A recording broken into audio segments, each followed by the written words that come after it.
Que a graça do nosso Deus nos alcance em mais esta manhã que Ele nos concede, de sorte que possamos estarmos conscientes de nossas responsabilidades diante do céu, diante dos nossos irmãos, com uma vida de consagração e de submissão aos ensinos da Santa Palavra de Deus. Neste instante, eu gostaria de convidar a pessoa que está responsável para nos apresentar em oração a Deus, e em seguida retomarmos o texto do Evangelho de Mateus, capítulo 6, onde estaremos nos submetendo ao ensino da nova sessão, que neste particular diz respeito à oração. Amém. Oramos. Pai Santo, Pai bondoso e misericordioso, gratos te somos por mais um dia de vida, Pai querido. Gratos te somos pelos anjos, gratos te somos pelo trabalhar e agir do Espírito Santo. Gratos te somos pelo teu Filho amado, nosso Senhor Jesus Cristo. Gratos te somos, Pai querido, pela palavra. Gratos te somos porque a tua graça e a tua misericórdia nos basta, Pai querido. Neste momento queremos te entregar todos que estão aqui reunidos em teu nome, Pai. Amém. Que foram conduzidos pelo Espírito Santo para estar na tua presença. Amém. E para estudarmos a tua palavra. Toma-nos em tuas mãos, dá-nos sabedoria e entendimento, Pai querido.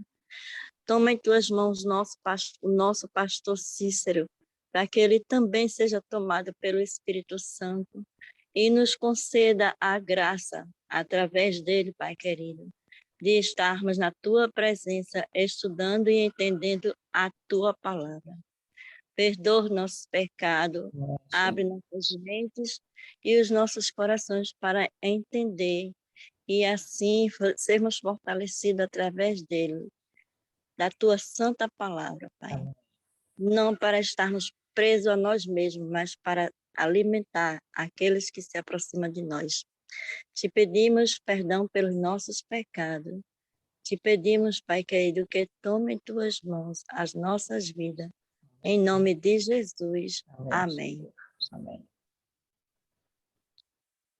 Muito bem, meus irmãos. Mateus capítulo 5, versículos 5 ao 8. Esta sessão aqui nós resumimos com uma palavra, dependência, seria, portanto, o que eu poria aqui para que nós tivéssemos uma compreensão singular do que Jesus aqui se refere.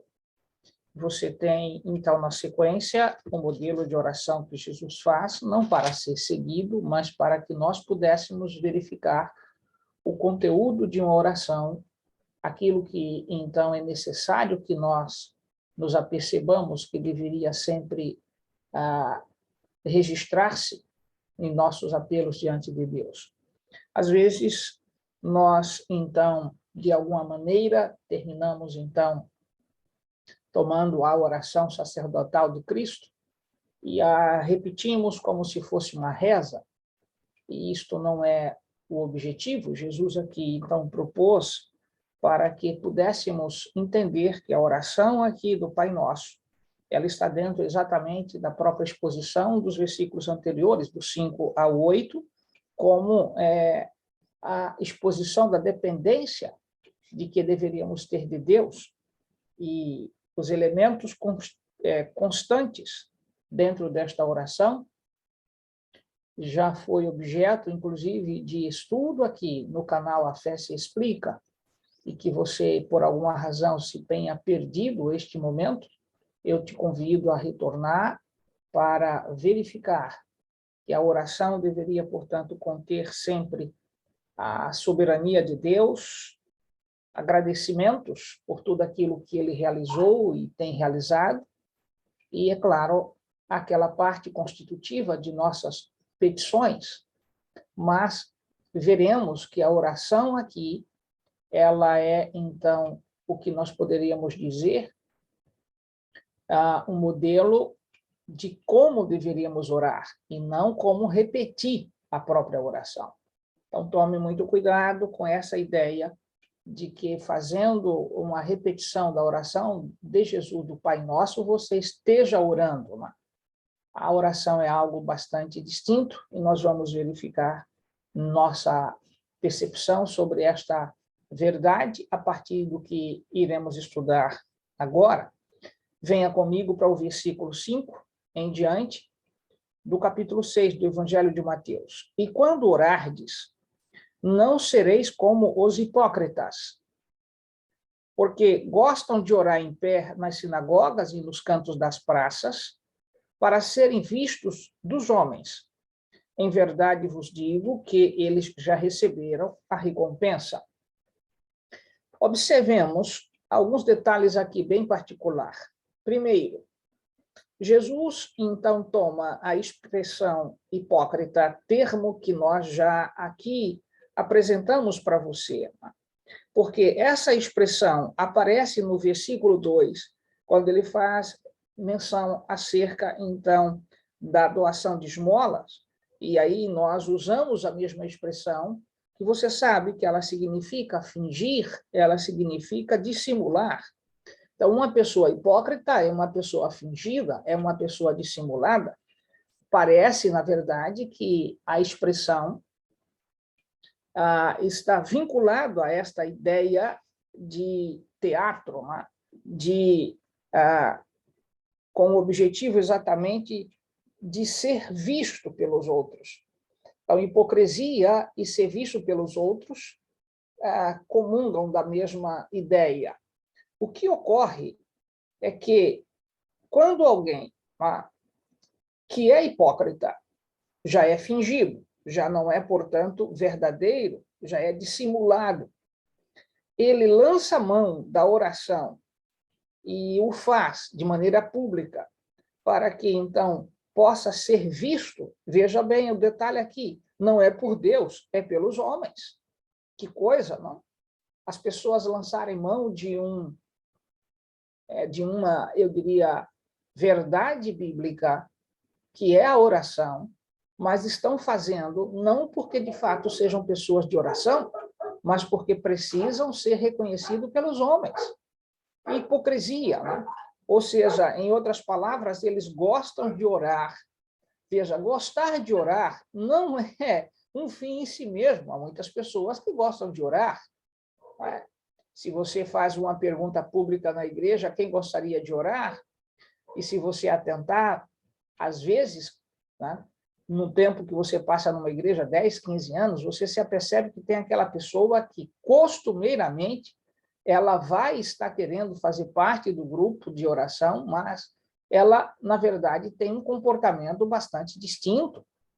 O comportamento não é condizente com a palavra de Deus, ela gosta de orar para expor a si mesma. E isto não é o que o Senhor está nos reclamando aqui. Deixa eu dizer isso de outra maneira. Veja, a que Jesus, de fato, está condenando? O que existe aqui entre orar publicamente, a pessoa que está orando publicamente, e o objetivo que está por trás da oração? Veja, orar publicamente, o objetivo que está por trás dessa oração e quem ora publicamente. Vamos aqui, então, lembrar-nos.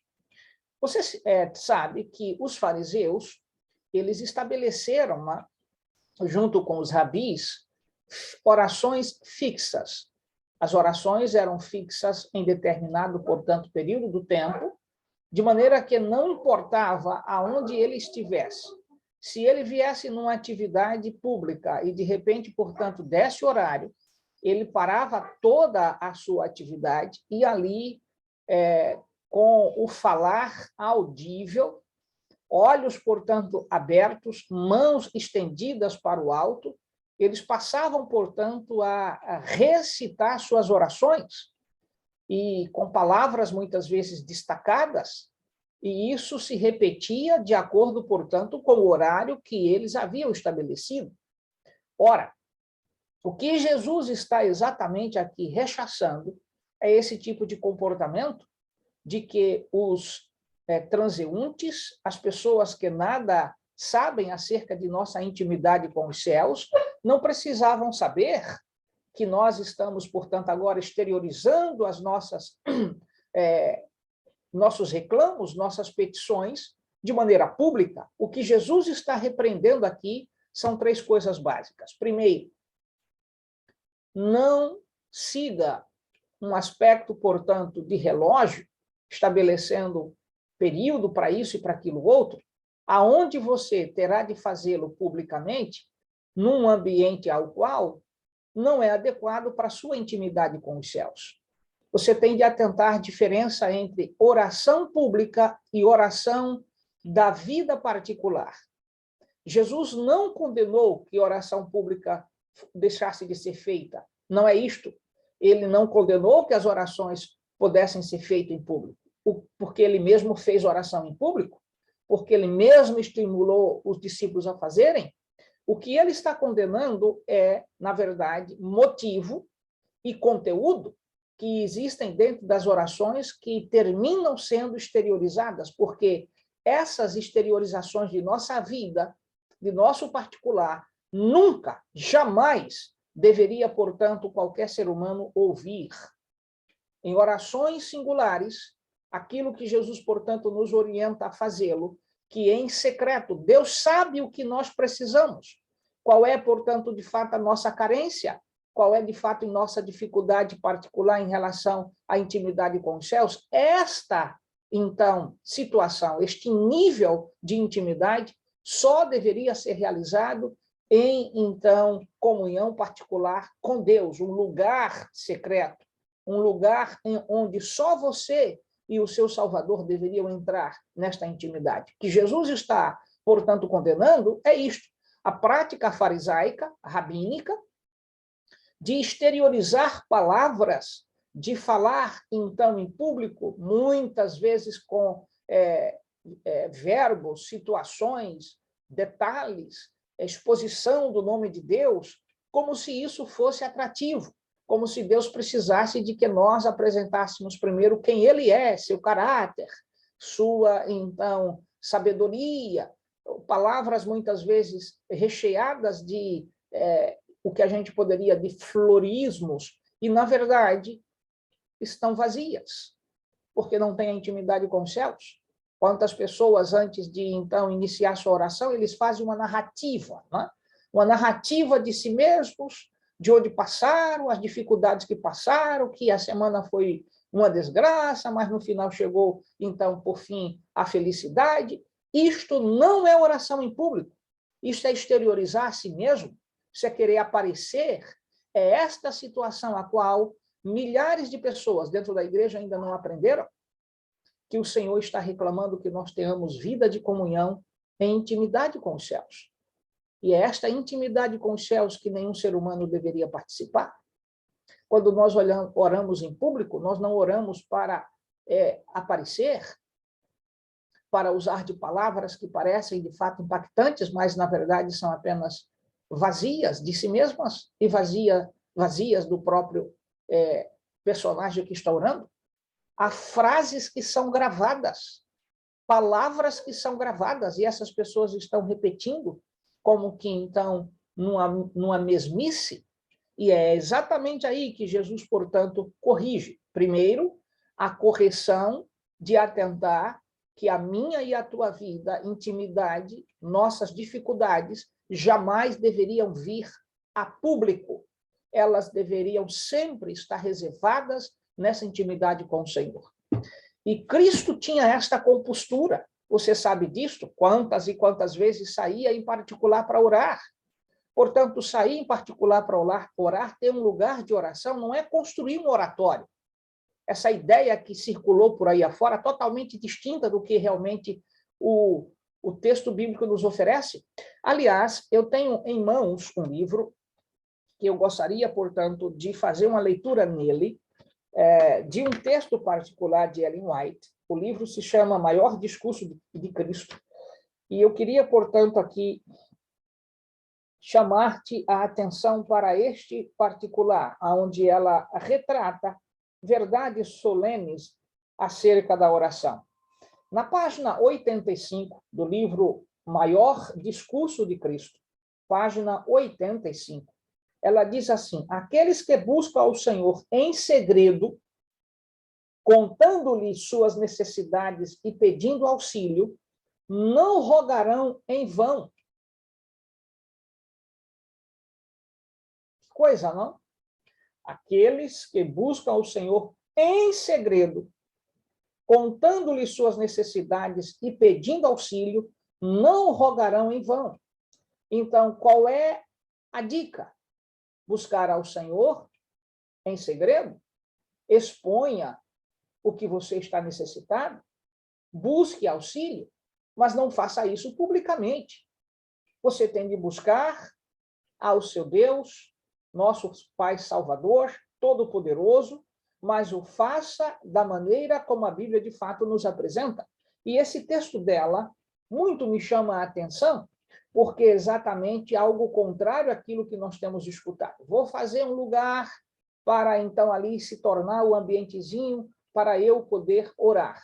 A questão que eu tenho de te perguntar é: e quando você não estiver neste lugar, quando você não tiver mais o acesso ao ambiente, você viaja, você trabalha, você, portanto, pode estar ausente, portanto, do seu ambiente, onde este tal lugar foi construído. Não é isto que Jesus está nos orientando. Orar em secreto é diferente de construir um ambiente para estar em secreto.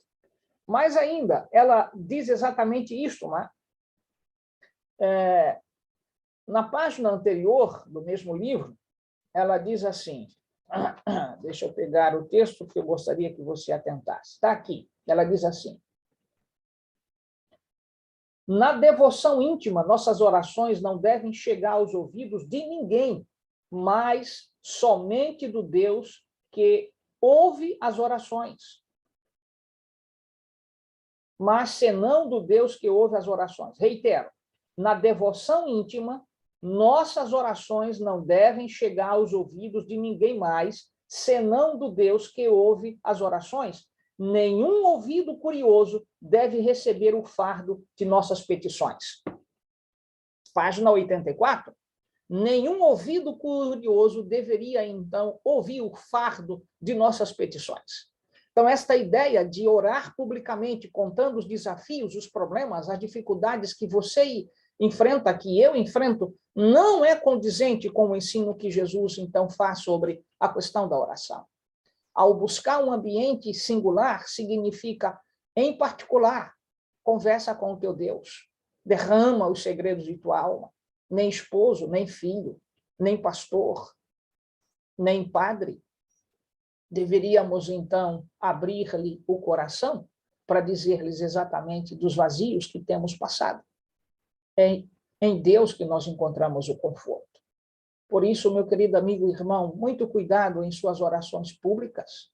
O que você está fazendo pode se tornar simplesmente uma mentira, do ponto de vista de que você exterioriza as coisas que você não tem tido coragem de fazê-lo em sua intimidade com os céus. A gente não conta as desgraças de nossa alma para aqueles que são pecadores igualmente. Você precisa aprender a dedicar tempo e intimidade com os céus. É bom sempre ter um momento onde você se retira. Se à noite você, então, busca o silêncio da noite, enquanto todos na casa dormem, vá a um canto na sua casa, conversa com Deus e conversa em intimidade. Não faça barulhos aonde estiver orando, por exemplo, para que outros se apercebam que você está orando e descubram dos seus segredos. Você tem de entender que intimidade com os céus é intimidade, não é publicidade. É um contraditório achar que vai chamar mais gente para te acompanhar em oração. A sua vida particular, como Jesus, então, diversas e diversas vezes, o fizeram. Há orações que a gente precisa de gente para estar presente, mas a sua particular, meu irmão, e sua vida, do seu derramar de intimidade com os céus, a dor que você passa, o silêncio de sua alma, os pecados que você tem, que filhos e esposas não sabem. Para onde você deve dirigir não é no oratório, no confessionário, é diante de Deus. Então, você não precisa de um altar, porque o altar está aonde você estiver. Você precisa entender que precisa curvar-se diante de Deus e orar. Agora, não o faça exteriorizando isto com palavras vãs, né? Ainda aqui, ela falando acerca exatamente dos hebreus, é interessante, Emma, quando ela diz exatamente acerca de Jesus o seguinte. Ela diz assim: quando orares, entra no teu aposento. Ela pega essa frase do texto de Mateus que nós estamos lendo e ela diz: tende um lugar para a oração particular. Tende um lugar para a oração particular. Ou seja, como ela está falando para muitos, então o verbo aqui no plural, mas na verdade seria assim para você e para mim. Você tem um lugar de oração particular? Ter um lugar de oração particular não é criar um lugar, não é construir um altar. Ela não está dizendo isto.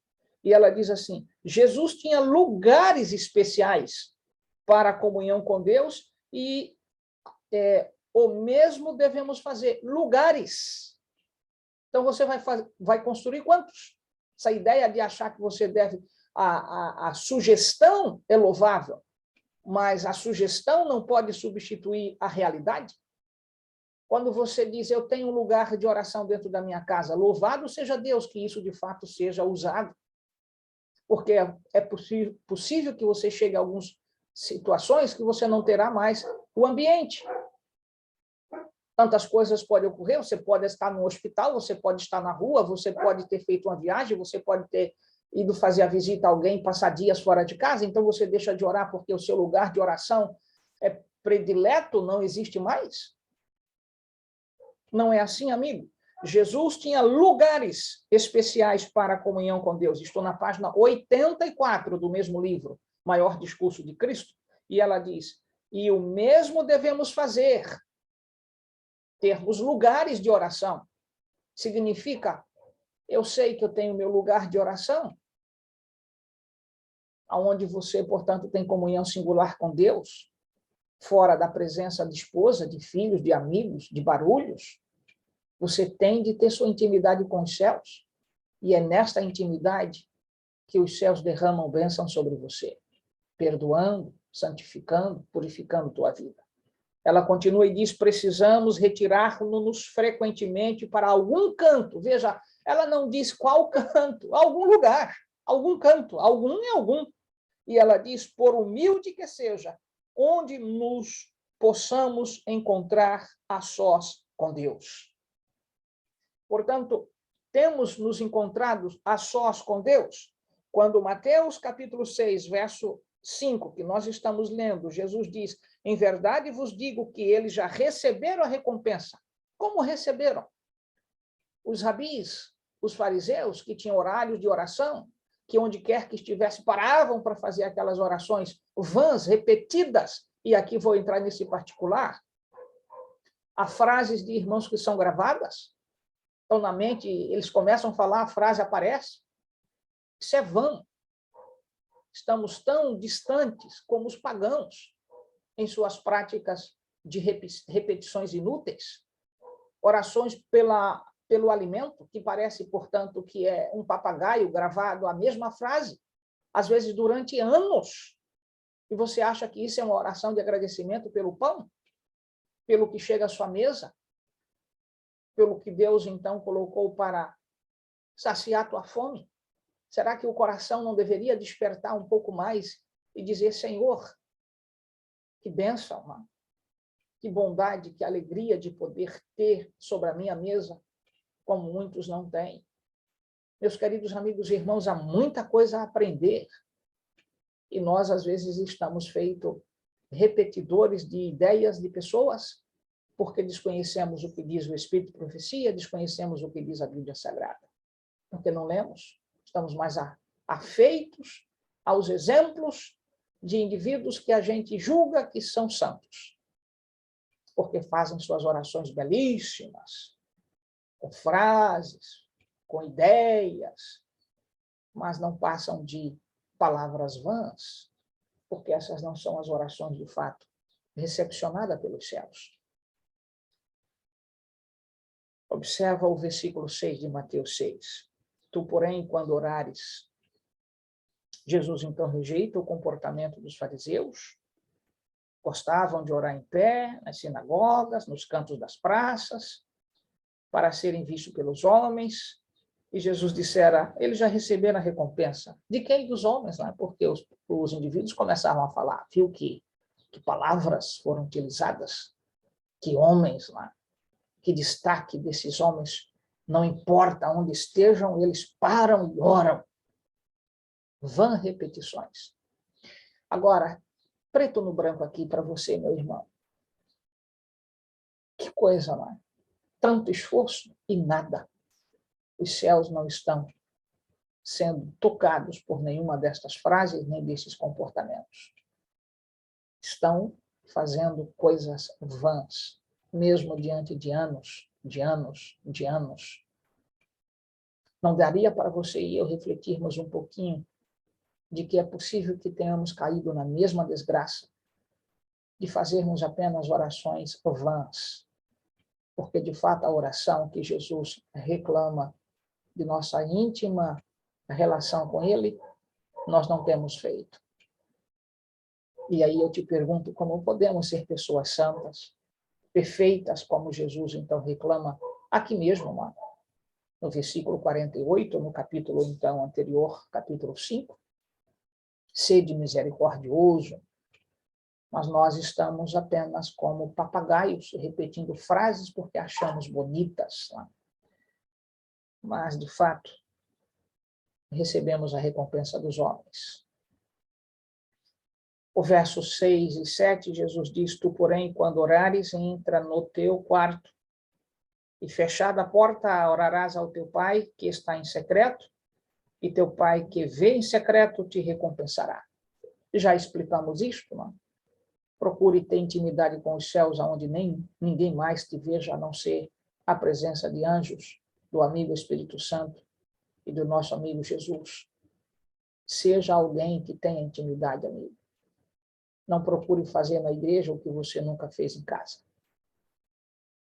E não exteriorize na igreja, em suas orações públicas, a desgraça de sua vida.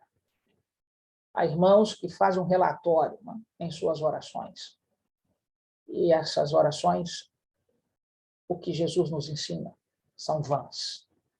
Elas não chegam, de fato, àquela ideia de que oramos e não recebemos porque pedimos mal. O que Tiago nos ensina acerca disso, não é assim? Nós não recebemos porque não sabemos pedir, queremos aparecer em nossos pedidos. Versos 6 e 7, Jesus diz, e orando, não useis de vãs repetições. Percebe? Então, modifica a linguagem. Não fique, portanto, na mesma ladainha. E aí ele diz, como os gentios, os pagãos, não? Porque presumem que pelo muito falar serão ouvidos. Exteriorizando esta questão, há aqueles que acham que, passando mais tempo repetindo a mesma frase, não? É o que acontece com muitas igrejas neopentecostais. Uma frase só repetida e, de repente, portanto, a língua dá um nó, e aí aparece a chamada glossolalia, a tal língua estranha, em razão de ter repetido várias e várias vezes a mesma frase inútil. E aí perde o senso do ambiente. Não são santificados, mas um poder estranho os domina. Meu querido amigo e irmão, tome muito cuidado em brincar de pessoas que são realmente íntimas dos céus. Nós não temos aqui o convite para fazer a mesma coisa lá, de teomai. Teomai seria teatrizar. Nós não podemos ser atores e atrizes em nossa comunhão com os céus. Precisamos ter intimidade. Não limite suas orações quando você se lembra ali no dia que a comida está boa e que você gosta, agora você vai agradecer. Isto não é oração. Isso, na verdade, é agradecimento. A oração tem agradecimento. Mas a oração a que Jesus aqui se reclama, melhor que reclama que os seus ouvintes pratiquem, é aquela de intimidade com Ele, particular. Porque essas públicas, elas serão, na verdade, o que a gente chama um reflexo dessa intimidade com os céus. E aí o Espírito de Deus nos corrige, vai nos educando, nos mostrando o que de fato devemos fazer em nossas orações. Porque os gentios assim fazem, repetem as chamadas rezas, porque presumem, veja, é uma disposição de per si, é deles, não é que os céus estão dizendo que será assim. Eles presumem que pelo muito falar serão ouvidos. Às vezes, uma simples manifestação de um coração aberto. Senhor, perdoa-me. Foi a oração singular do publicano. E o que Lucas registra, que ele voltou perdoado. Mas aquele que fez a oração quilométrica, cheia de recursos linguísticos, frases, disposições de pecado, da vida de outros, não. Dele mesmo, nenhuma disposição. Não voltou perdoado. Não vos assemelheis, pois, a eles, porque Deus, o vosso Pai, sabe o que tendes necessidade antes que lhe o peçais. Então, às vezes a gente acha que é necessário dizer a Deus o que ele é, não é? Mas ele é o que é. Às vezes nós achamos que é necessário dizer-lhe que ele é amor, bondade, misericórdia, e aí fazemos uma série de frases como se isso fosse mudar o caráter de Deus. Ele não é intimidado com essas coisas. Mas quando a gente olha o comportamento daqueles que oraram no Antigo Testamento, você se lembra, por exemplo, da oração de Daniel? Se lembra igualmente da oração de Salomão, na dedicação, portanto, ali do templo? Você se lembra, inclusive, da oração feita por Saul, quando fora tocado poderosamente pelo Espírito de Deus? O que eu estou te dizendo aqui, meu amigo? Cada ser humano tem sua intimidade com os céus. Procure verificar como esses homens faziam, mas não repitam as frases desses homens, porque intimidade é intimidade. Você pode usar a expressão amor como todos que dizem que amam usam, mas só quem de fato ama é que sabe o sentido dessa expressão quando vem da boca de alguém que sabe que esta pessoa tem a relação com ela. Intimidade, apreço. O que é a frase vinda da boca de um filho? Papai, eu te amo. O que é essa mesma frase vinda da boca, portanto, de um estranho que te conheceu há algum tempo, 3, 4 meses, depois começa a dizer que ama você? Diferente, intimidade, amigo, impacta.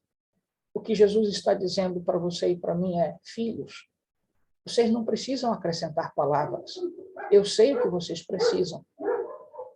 Conversemos, dialoguemos, tenhamos intimidades e você aprenderá de mim. A oração carrega esse sentido que você e eu precisamos cada dia desenvolver. Meu apelo, meu querido amigo e irmão, é que você se torne íntimo de Cristo, que ame o Cordeiro de Deus onde quer que ele vá, e não procure, portanto, aparecer em suas orações públicas para atrair o olhar dos homens para você. Em sua oração, seja direto, em oração pública, porque a gente demora, é o que o verbo diz, não é?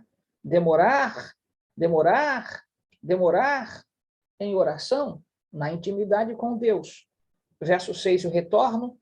Tu, porém, quando orares, entra no teu quarto e fecha a porta, orarás ao teu pai que está em secreto, e teu pai que vê em secreto te recompensará. E orando, não useis de vã repetições, como os gentios, porque presumem que pelo muito falar serão ouvidos. Não vos assemelheis. Nós não podemos ter quaisquer semelhanças com essas coisas, pois a eles, visto por quê? Deus, o vosso Pai, sabe o que tendes necessidade. Às vezes, agimos com Deus como agimos com os nossos semelhantes, né? Fugindo, mentindo. A gente quer uma coisa, mas não diz. E aí começa a fazer o que se chama de um preparo. É esse preparo que o Senhor está dizendo: não precisa disto. Eu sei que vocês precisam, então sejam diretos. Sejam diretos. Venham em intimidade. Está chorando? Chore. Diga para o Senhor que você está chorando. Ele sabe que você está chorando, mas diga. Você está com raiva, diga-lhe que você está com raiva. Você não tem como mentir para o Senhor. Então, uma oração que realmente é aberta, direta, sincera, honesta. Senhor, não estou aguentando mais tanta coisa. Diga-lhe, mas diga-lhe em sua intimidade com os céus.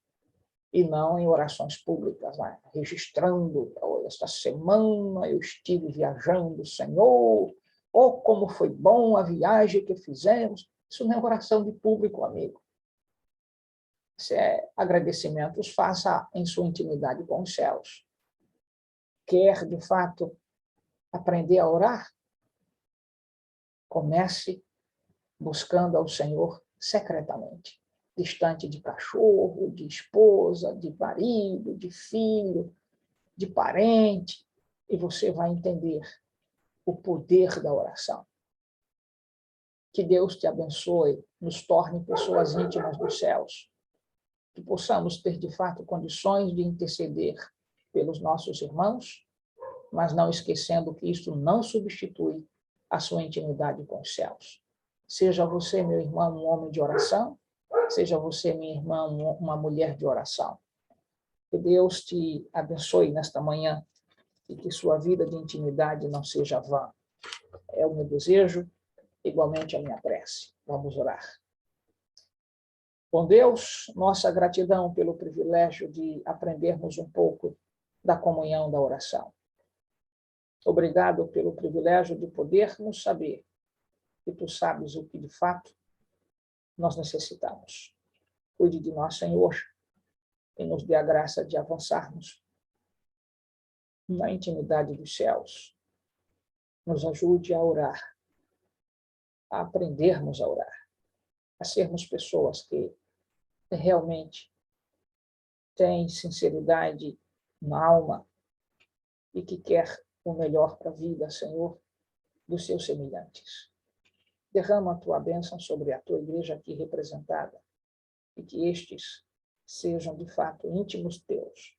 Eu te suplico, no santo e poderoso nome de Jesus. Amém.